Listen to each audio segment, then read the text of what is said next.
Good morning all of you. तो हम लोग साइकोलॉजी पढ़ रहे थे। साइकोलॉजी में हमने जो क्लासिफिकेशन थे, व्यक्तित्व के पहले टाइप्स पढ़े हुए थे, उसी में शरीर गठन के आधार पर अन्य अन्य मनोविज्ञान मतलब वैज्ञानिकों ने अलग अलग अपने आधार पर शरीर गठन के आधार पर व्यक्तित्व को बांटा था, पर्सनालिटी को डिवाइड किया था। तो हमने कल जो टाइप्स पढ़े थे, type A, type B, type C, type D. इसके बाद हमने हिप्पोक्रेट्स को पढ़ा हुआ था कि सबसे पहले जो शरीर गठन का दिया था वो किसने दिया था? हिप्पोक्रेट्स ने दिया था। कब दिया था? 400 BC। इन सब के बारे में हमने कल की क्लास में डिस्कशन किया हुआ था। उसी क्लास को अब आगे लेके चलेंगे। आज हम पढ़ेंगे क्रेसमर का क्लासिफिकेशन। क्रेसमर का क्लासिफिकेशन। अब क्रेसमर ने भी अब व्यक्तित्व में मतलब व्यक्ति को किसके आधार पर वर्गीकृत किया है। तो क्रेसमर का पूरा नाम क्या था? इनका पूरा नाम था अर्नेस्ट क्रेसमर। ठीक, इनका क्या नाम था? अर्नेस्ट क्रेसमर। इनका जो पूरा नाम था अर्नेस्ट और क्रेसमर।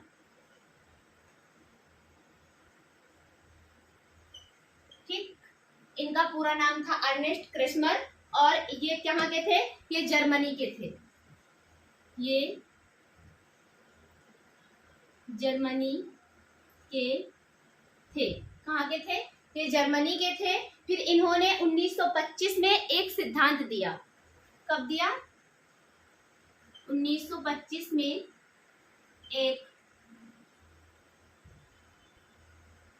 सिद्धांत दिया। ठीक है, यहाँ तक आपको जानकारी मिल गई।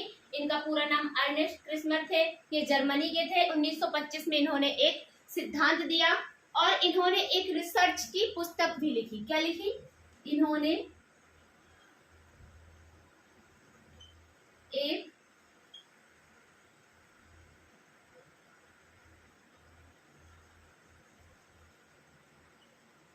रिसर्च क्या होता है? शोध कहते हैं हम हिंदी में।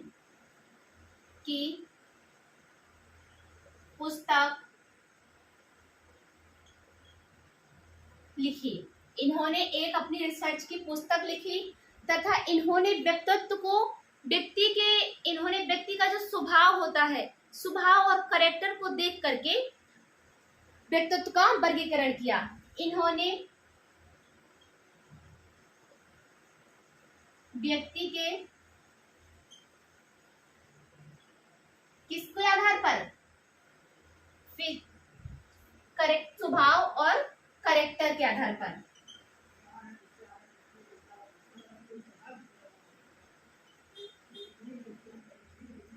कैरेक्टर के आधार पर व्यक्तित्व का वर्गीकरण किया। ठीक, तो अर्नेस्ट जो क्रेसमर थे, तो इन्होंने स्वभाव और कैरेक्टर के आधार पर व्यक्तित्व को, यहाँ लिख ही लीजिए, व्यक्तित्व को कितने भागों में बांटा? व्यक्तित्व को 4 भागों में वर्गीकृत किया। ठीक है, कितने भागों में बांटा? 4 भागों में। आपको ये याद रखना है कि क्रेसमर ने अपना जो क्लासिफिकेशन है कितने भागों में दिया है, कितने हैं उसके टाइप्स, वो आ जाएगा आपके क्वेश्चन में। 4, 5, 6, 8 ऐसे आ जाएगा। तो आपको पहचाना रहेगा जो क्रेसमर ने है वो कितने भागों में क्लासिफिकेशन किया है? 4 भागों में क्लासिफिकेशन किया है। किसके आधार पर किया है? तो फिजिक्स और कैरेक्टर के आधार पर। उन्होंने स्वभाव देखा व्यक्ति का और चरित्र देखा, उसको देख करके व्यक्तित्व का वर्गीकरण किया। और इनका पूरा नाम क्या था? अर्नेस्ट क्रेसमर। ये कहाँ के थे? ये जर्मनी के थे। 1925 में इन्होंने एक सिद्धांत दिया। इन्होंने एक रिसर्च की पुस्तक भी लिखी और उसी पुस्तक को फिर उसके आधार पर व्यक्ति के स्वभाव और कैरेक्टर के आधार पर व्यक्तित्व को कितने भागों में वर्गीकृत किया? तो 4 भागों में वर्गीकृत किया। अब वो भाग कौन कौन से हैं उनके बारे में हम जानेंगे कि वो भाग कौन से हैं। तो पहला यहाँ पे आप लिखेंगे, पहला जो इनका वर्गीकरण था वो था एथलेटिक्स। क्या था? एथलेटिक्स। ठीक है, अब एथलेटिक्स शब्द से आपको पता चलेगा कि एथलेटिक्स जो एथलीट होते हैं तो उनकी क्या होती है? मांसपेशियां, वो क्या है? दौड़ते रहते हैं तो उनकी मांसपेशियां क्या दृढ़ रहती है। तो आपको ऐसे उसको याद रखना है। तो जो एथलेटिक्स इन्होंने जो दिया था वो किससे कॉपी किया हुआ था, जो सेल्डन ने दिया था, तो क्या है मीजो। आप मीजो मॉर्फिक। अब मीजो का अर्थ क्या होता है, मांसपेशी। मांसपेशी, तो मांसपेशियां ऐसे इस वाले कैरेक्टर की कैसी होंगी, मजबूत होंगी। आपको इससे याद रखना है, मीजो शब्द से ही मसल्स याद रखना है, मीजो मांसपेशी दृढ़ होती है। तो इन्होंने सेल्डन के मीजोमॉर्फिक जैसा बताया। कैसा एथलेटिक्स टाइप जो दिया इन्होंने, सेल्डन के मीजोमॉर्फिक की तरह दिया। ठीक है, जो इनका जो एथलेटिक्स टाइप होता है वो कैसा होता है, मीजोमॉर्फिक जैसा होता है,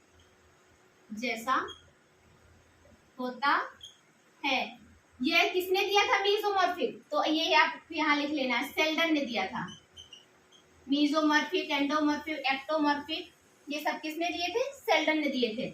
तो इन्होंने जो एथलेटिक्स टाइप अपना बताया वो कैसे दिया, सेल्डन जैसे, सेल्डन के मीजोमॉर्फिक जैसा होता है। किसका, सेल्डन के मीजोमॉर्फिक जैसा होता है। क्या होता है, एथलेटिक्स टाइप।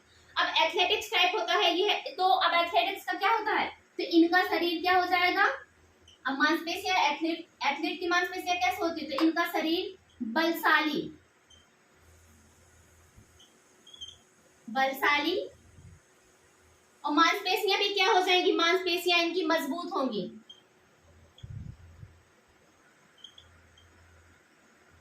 मांसपेशियां मजबूत, जब भाई मांसपेशियां मजबूत रहेंगी तो पूरा जो हमारा अस्थि पंजर है, जो हमारा स्ट्रक्चर है, वो भी हमारा सशक्त एक हो जाएगा। तो क्या हो जाएगा, अस्थि पंजर सशक्त, अस्थि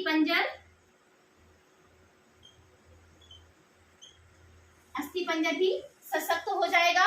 और क्या हो जाएगा इनका, जो जब हमारा अस्थि पंजर एकदम सशक्त हो जाएगा और मांसपेशियां मजबूत हो जाएंगी, शरीर उनका बलशाली रहेगा, तो सीना भी चौड़ा रहेगा ना, सीना इनका चौड़ा रहेगा।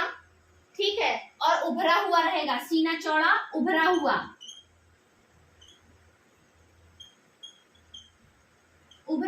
होता है। ठीक है, और कंधे भी इनके चौड़े रहेंगे व फुर्तीले रहेंगे, कंधे चौड़े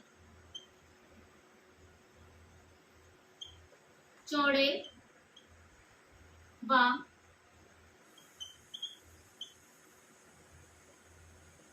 फुर्तीले होते हैं। और ये क्या करेंगे, ये जीवन की परिस्थितियों, जो इनके जीवन में कोई कठिनाई या परिस्थिति आती है तो उनके आधार पर क्या होते हैं, ये समायोजन बिठा लेते हैं। जीवन की परिस्थितियों में सामंजस्य बिठा लेते हैं, समायोजन कह सकते हैं, समायोजन बैठा लेते हैं। ठीक है, तो एथलेटिक्स टाइप में आपको याद रखना है। अब इतना एथलेटिक्स टाइप इतना ही है, आपको यहाँ सिर्फ वर्ड पकड़ना है। क्या ये जो मीजोमॉर्फिक था वो किसका था, सेल्डन का था। तो जो क्रिस्मर का एथलेटिक्स होगा वो कैसा होता है, मीजोमॉर्फिक जैसा होता है। तो मीजोमॉर्फिक की अब एथलेटिक्स है, अब एथलीट है, वो एक एथलीट का शरीर कैसा होगा भाई, जब वो डेली एक्सरसाइज कर रहा है, रनिंग कर रहा है, उससे क्या होगा, उसका शरीर बलशाली बन जाएगा, अस्थि पंजर उसका और सशक्त मजबूत हो जाएगा, उसका सीना एकदम तना हुआ उभरा हुआ आगे की तरफ रहेगा और वो फुर्तीला रहेगा, उसका भैया कंधे भी चौड़े रहेंगे, सब कुछ एकदम। और जो उसकी परिस्थिति अगर जीवन में आएगी तो उसके प्रति क्या करेगा, समायोजन बैठा लेगा। कौन बैठा लेगा भाई, एक एथलीट बैठा लेगा। तो ये कैसा होता है, पहला आपको यही बस याद रखना है कि मीजोमॉर्फिक जैसा होता है सेल्डन के। या तो आप इधर लाइन को हम ऐसे चेंज कर दे रहे हैं, आगे से लिख दे रहे हैं, आपको दिक्कत ना हो। ये कैसा होता है, सेल्डन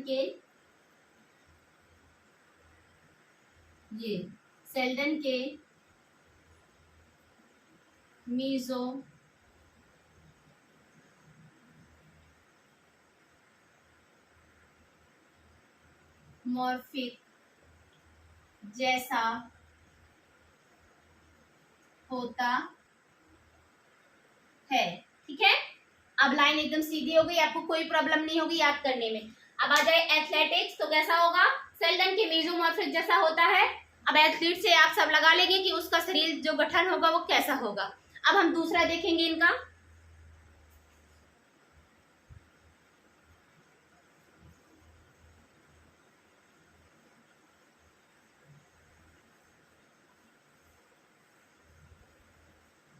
अब इनका जो दूसरा है एस्थेनिक्स, दूसरा नंबर क्या है? Asthenic, asthenic types. तो ये सेल्डन के कैसा होगा? ये सेल्डन के एक्टोमॉर्फ जैसा होता है। ये सेल्डन के एक्टोमॉर्फिक जैसा होता है। अब एक्टोवर्ड से आपको पकड़ लेना है यहाँ पर, एस्थेनिक, एक्टोमॉर्फिक। अब एक्टिव जो व्यक्ति होते हैं वो कैसे होंगे भाई? भाई वो दुबले पतले होंगे ना, उनका मतलब शरीर एकदम ना फुर्तीला होगा बहुत ज्यादा। उनका चेहरा वगैरह जब दुबला पतला होगा तो चेहरा वगैरह भी लंबा उम्बा होगा। यहीं से आपको लगाना है एक्टिव व्यक्ति कैसे होते हैं? दुबले पतले होते हैं भाई, वो एक्टिव रहते हैं ना हर टाइम, हर चीज के लिए एक्टिव। ये नहीं कि खा के एक जगह बैठ गए, ये चीज उनके अंदर प्रवृत्ति नहीं होती है। वो एकदम हर टाइम एक्टिव रहते हैं, हर टाइम अपना एक्सरसाइज वगैरह हर चीज टाइम पे करते हैं, अपने शरीर को क्या फिट रखना चाहते हैं, वो दुबले पतले एकदम रहते हैं। तो एक्टोमॉर्फ, एक्टिव, एक्टिव आपको याद रखना, एक्टिव। ठीक है, एस्थेनिक एक्टिव, और एथलेटिक्स मीजो, एस्थेनिक एक्टिव, ऐसे याद रखना है आपको। अब जो ये सेल्डन के एक्टोमॉर्फिक जैसा होता है, अब इनका शरीर क्या था, कैसा होता है? इनका शरीर दुबला पतला, इनका शरीर दुबला पतला। अब जो चेहरा होगा, जो फेस होगा, चेहरा कैसा होगा? लंबा चेहरा। चेहरा भी इनका क्या होगा? चेहरा इनका लंबा होगा। ठीक है, और ये क्या होंगे? गर्दन व रीढ़ की हड्डी भी लंबी होगी, गर्दन व रीढ़ की हड्डी लंबी। सब चीज में देखो लंबाई पतलाई दुबलाई की बात चल रही है। ऐसे ही आपको, अब ऐसे व्यक्ति एक्टिव रहेंगे ना, ऐसा तो नहीं है कि ये फैले रहेंगे एक जगह, उठ ही नहीं पाएंगे। एक्टिव रहेंगे तो भाई जो फुर्तीला होता है वो अपने आप दुबला पतला होता है। तो आपको इसी से पकड़ पकड़ के ऐसे याद रखना है, ऐसे अगर एग्जाम में आ जाता है। अब जो भैया दुबला पतला रहेगा, एक्टिव रहेगा, तो उसकी बुद्धि भी तेज होगी, तो बुद्धि भी तेज होगी। कहते हैं ना, अगर कोई मोटा हो जाता है तो कहते नहीं खा खा के मोटा हो गया, भैंस बुद्धि। अब इनकी बुद्धि भैंस नहीं होगी क्योंकि ये दुबले पतले हैं, इसलिए। अब क्या है इनका हो जाएगा? ये गर्दन व रीढ़ की हड्डी लंबी पतली, लंबी व पतली। ठीक, आत्म केंद्रित होते हैं ये, आत्म केंद्रित। और क्या होते हैं? बुद्धिजीवी होते हैं, बुद्धिजीवी।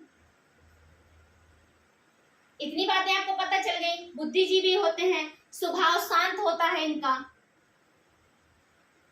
स्वभाव क्या होगा? शांत है। एकांत प्रिय भी होते हैं भैया। जो बुद्धि का तेज होता है, जो ज्यादा नहीं कहते हैं भैया जीने से एकदम वो शांत रहता है, अपने काम से मतलब रखेगा, ऐसे होते हैं ये लोग। ठीक है, एकांत प्रिय होते हैं और दूसरों की क्या करते हैं? आलोचना करते हैं, दूसरों की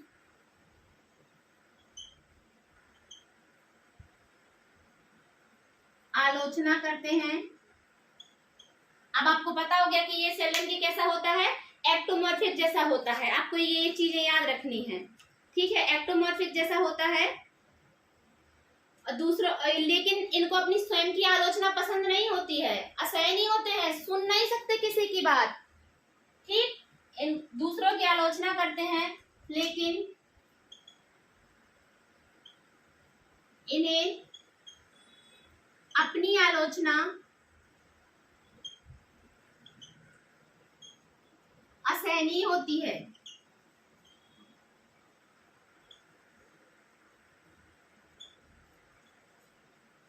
अपने लिए इनको हर बात बुरी लगती है, गुस्सा आ जाएगा अगर उसके लिए कुछ कह देंगे तो। दूसरों की तो आलोचना करेंगे, कुछ कहेंगे दूसरे के लिए, लेकिन खुद के लिए एक शब्द बर्दाश्त नहीं करेंगे। तो इनको अपनी आलोचना क्या है, असहनीय होती है, बर्दाश्त नहीं कर पाते हैं। इन्हें सीजोफ्रीनिया नामक रोग होता है। ऐसे व्यक्तियों को क्या होता है, नहीं कहते मानसिक रोग। सीजोफ्रीनिया कौन सा है, सीजोफ्रीनिया एक मानसिक रोग है, ठीक है। इनको ऐसे व्यक्तियों में, पूरा ऐसे व्यक्तियों के लिए इनमें सीजोफ्रीनिया नामक बीमारी होने का वो रहता है, सीजोफ्रीनिया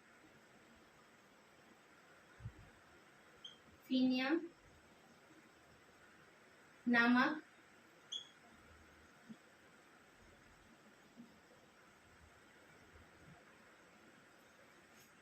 बीमारी होने की संभावना रहती है,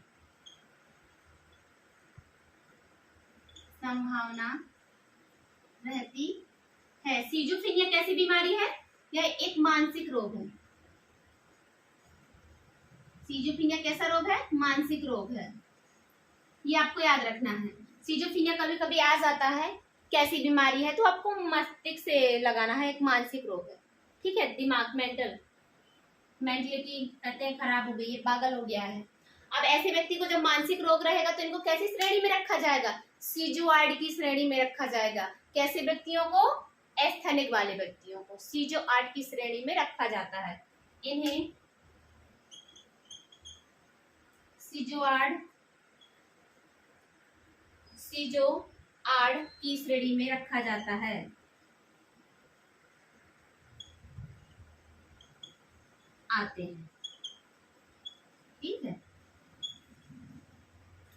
एथलेटिक्स आपको समझ में आ गया। अब एस्थेनिक भी आपको समझ में आ गया कि ऐसे व्यक्ति कैसे होते हैं, सेल्डन के एक्टोमॉर्फिक जैसे होते हैं। इनका जो शारीरिक गठन होगा वो कैसा होगा, इनका शरीर दुबला पतला, चेहरा लंबा, रीढ़ की हड्डी, गर्दन वर्दन सब क्या होगी, लंबी होगी, ठीक। और इनका जो वो हो, इनकी जो ये क्या करते हैं, दूसरे की तो आलोचना करते हैं, भैया बैठ बैठ के बातें करेंगे, लेकिन इनके लिए अगर कोई कुछ कह दे तो इनको अपने लिए कोई भी बात सहन नहीं होती, बर्दाश्त नहीं होती है। और इनमें कौन सा रोग होने की संभावना रहती है, तो इनको सीजोफ्रीनिया नामक एक बीमारी होती है जो एक मानसिक रोग होता है, इनको ये होने की संभावना रहती है और इनको सीजोआर्ड की श्रेणी में रखा जाता है। बस इतना ही आपको याद रखना है, यही आपको एग्जाम में पूछा जाएगा, ठीक। अब इससे अगला देखेंगे, तीसरा नंबर,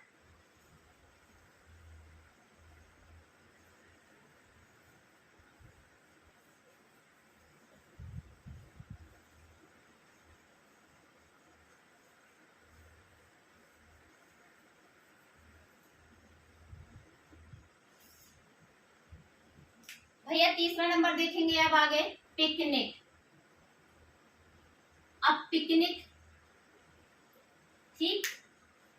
अब पिकनिक, अब आगे देखेंगे इसमें पिकनिक, ये सेल्डन के एंडोमॉर्फिक जैसा होता है, एंडोमॉर्फिक जैसा होता है, ठीक। अब भैया जो ज्यादा पिकनिक पार्टी वगैरह करते हैं, जो पार्टी वार्टी करेंगे, तो भाई ऐसा उल्टा सीधा खाएंगे, कोई पिज्जा ये सब खा करके वो क्या होंगे भैया, मोटे ताजे होंगे। अब वो पिकनिक मनाएंगे, आनंद में रहेंगे भैया, जब भाई खूब खाएंगे, पार्टियां कर रहे हैं, तो क्या होंगे, मोटे ताजे होंगे, उनका कोई काम काज की चिंता ही नहीं है। तो यही से आपको याद रखना है, पिकनिक शब्द से ही आपको याद रखना है वो एंड, एकदम endomorphic picnic, endomorphic picnic, endomorphic picnic, ऐसे आपको याद रखना है, ठीक है। फिर ऐसे जो व्यक्ति होंगे वो क्या होंगे, इन भैया ऐसे जो इनका जो शरीर का गठन होगा, अब शरीर क्या होगा भैया, मोटा होगा, शरीर क्या होगा, मोटा होगा। शरीर कैसा होगा, शरीर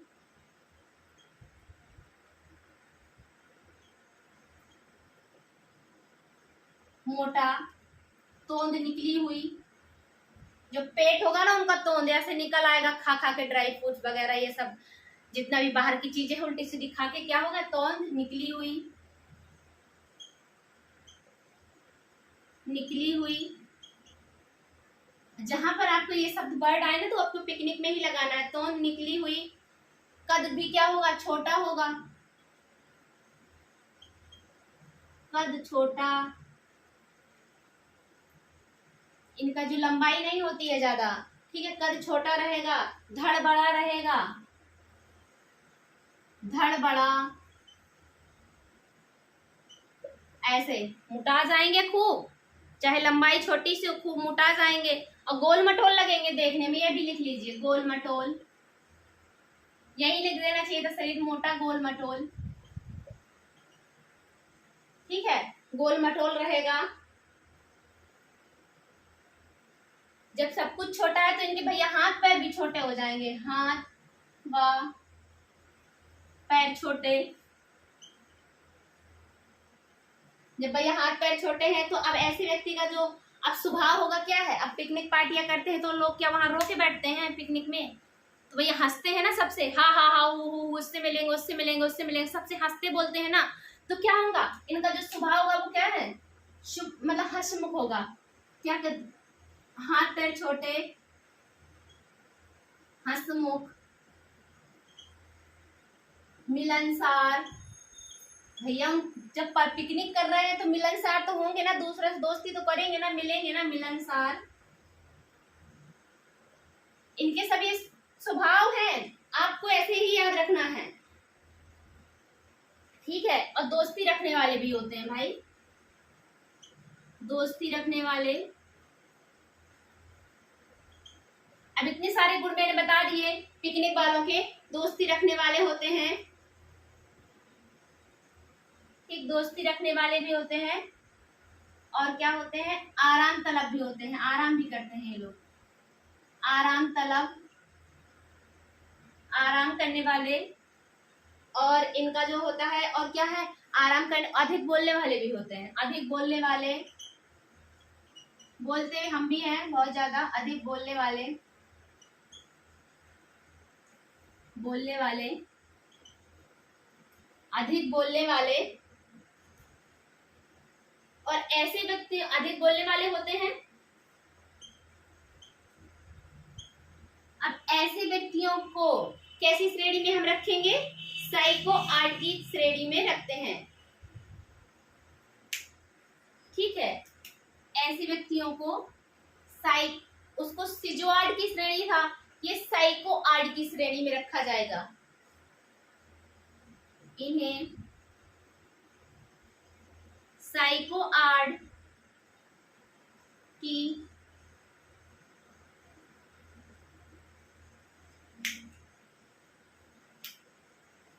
ये कर लीजिए, ये साइको आर्ट की श्रेणी में आते हैं, ये सही रहेगा, ये साइको आर्ट की श्रेणी में आते हैं। कौन सी श्रेणी में आते हैं, साइको आर्ट की श्रेणी में आते हैं, क्योंकि ये बहिर्मुखी होते हैं।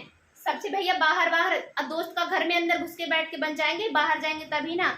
ये क्या क्या होते हैं, बहिर्मुखी होते हैं ये।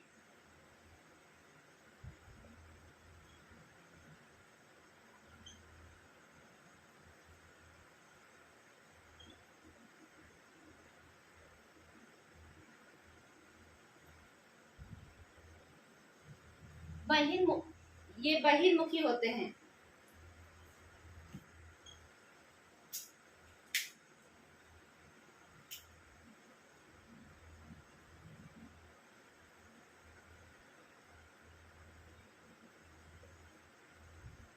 ठीक है, ये कैसे होते हैं, ये बहिर्मुखी होते हैं।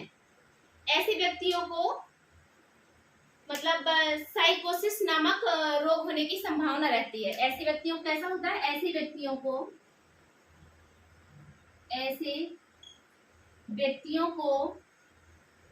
साइकोसिस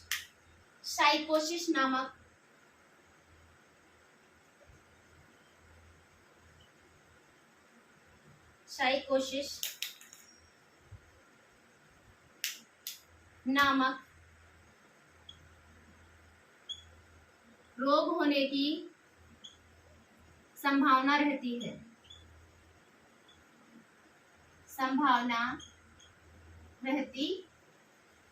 बस बहुत है, इतना बहुत है, आपके लिए पर्याप्त है।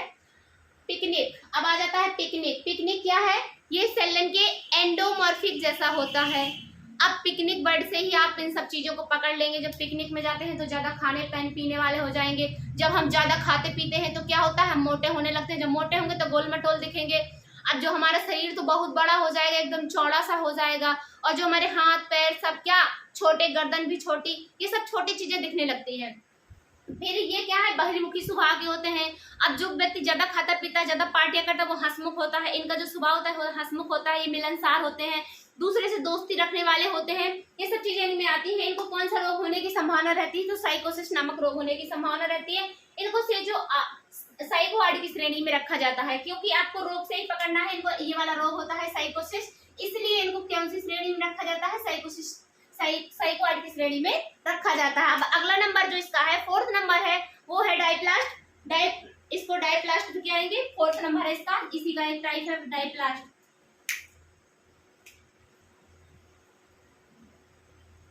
डाइप्लास्ट। अब डाइप्लास्ट शब्द से आपको पता चलता होगा कि डाइप्लास्ट क्या है, मतलब एक प्लास्ट, कोई भी चीज है कठोर एकदम से, ठीक। इसमें क्या है? व्यक्तियों में फ्लेक्सिबिलिटी बिल्कुल भी नहीं होती है, ये कठोर होते हैं। ये देखने में भैया कैसे होता है?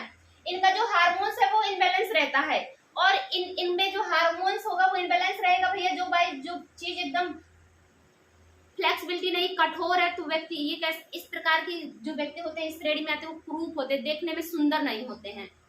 हम लोग को भी आते आते लोग मिलते हैं तो हम लोग देख करके पहचान लगा सकते हैं कि व्यक्ति कौन सी श्रेणी में कैसा है। कई व्यक्ति नहीं जो एकदम से ना, एकदम हम उनको कहेंगे, उनको यही कहेंगे कितना क्रूप है, कितना बदसूरत है, सुंदर नहीं है बिल्कुल, वो ऐसे कौन सी श्रेणी में आएंगे? तो वो डाइप्लास्ट में आते हैं, ठीक है। ये क्या होते हैं? ये क्रूप होते हैं, ये क्रूप होते हैं। इनका भैया सुंदरता ना पाई जाती बिल्कुल, देखने में ये सुंदर नहीं होते बिल्कुल, ये क्रूप होते हैं, एकदम से बदसूरत क्रूप होते हैं। इस वाली श्रेणी के क्या होते हैं? क्रूप होते हैं। अब भैया सेल्डन ने तो 3 भैया दिए थे, endomorphic, ectomorph, endo, meso, ecto.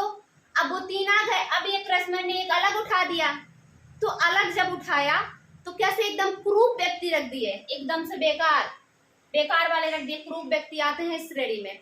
ये व्यक्ति कैसे होते हैं? क्रूप होते हैं, और इनमें फ्लेक्सिबिलिटी नहीं होती है, इनमें एक लचीलापन नहीं पाया जाता है, इनमें फ्लेक्सिबिलिटी नहीं होती है, दृढ़ होते हैं, सख्त नहीं होती है, ठीक है। दृढ़ होते हैं, सख्त होते हैं। इनमें जो हार्मोन्स होता है वो इनबैलेंस रहता है, हार्मोन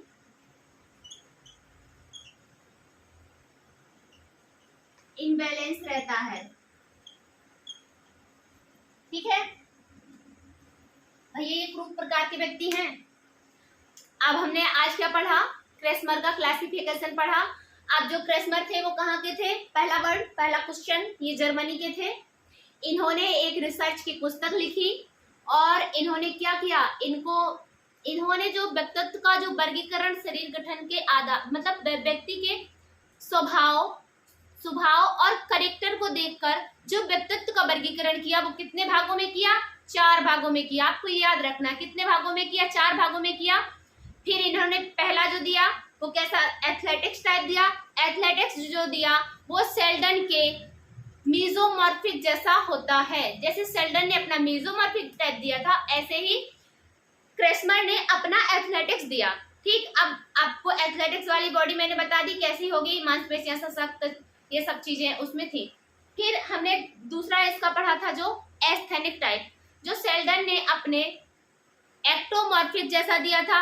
एक्टिव व्यक्ति दुबले पतले लंबा चेहरा ये सब शरीर वाले थे, इनको सिजोआर्ड की श्रेणी में रखा गया था, और इनको एक मानसिक रोग सिजोफ्रेनिया एक रोग हो रहा था, होने की संभावना रहती थी उस वाले में, एस्थेनिक वाले में। फिर हमने तीसरा अगला पढ़ा पिकनिक वाले जो सेल्डन के एंडोमॉर्फिक जैसा होता है। पिकनिक जो मनाते हैं, पिकनिक बर्ड से आपको मोटा चौड़ा सब शरीर गोलमटोल एकदम कद छोटा, गर्दन लंबी, ये सब चीजें इसमें आ जाएंगी। फिर लास्ट है डाइप्लास्ट। डाइप्लास्ट मतलब प्लास्ट से ही क्या है?